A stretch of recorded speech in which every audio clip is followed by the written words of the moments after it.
Hello friends, welcome to my channel. ఇవాళ మనం వాట్సాప్లో వచ్చే ఒక చిన్న ఎర్రర్ని ఎలా రిజాల్వ్ చేయాలో చూపిస్తాను. సో వాట్సాప్లో చూడండి, you received a message but your version of WhatsApp doesn't support it, update WhatsApp అని వస్తుంది.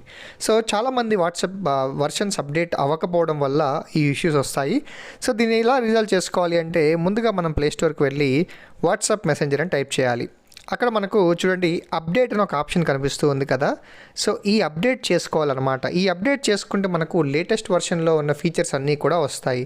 ఒకవేళ వేరే వాళ్ళు అప్డేట్ చేసుకొని మీరు చేసుకోకపోతే ఇలాంటి మెసేజ్ మాత్రం వస్తుంది. సో వన్స్ మీరు అప్డేట్ చేసుకున్న తర్వాత ఈ ఇష్యూ అయితే రిజాల్వ్ అయిపోతుంది.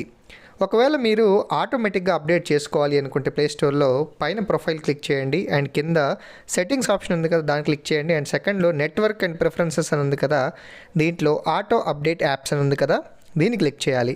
చూడండి, మీకు వైఫై నెట్వర్క్లో అప్డేట్ అవ్వాలి అంటే ఓన్లీ ఓవర్ వైఫై పెట్టండి. అసలు అప్డేట్ అవ్వద్దు అంటే డోంట్ ఆటో అప్డేట్ యాప్స్ అని పెట్టండి. మొబైల్ నెట్ కానీ లేదా వైఫైతో అప్డేట్ చేయాలి అనుకుంటే పైన ఆప్షన్ సెలెక్ట్ చేసుకోండి. ఇలా సెలెక్ట్ చేసుకుంటే ఆటోమేటిక్గా మీ యాప్స్ అన్నీ కూడా అప్డేట్ అయిపోతూ ఉంటాయి అన్నమాట. Thank you for watching this video.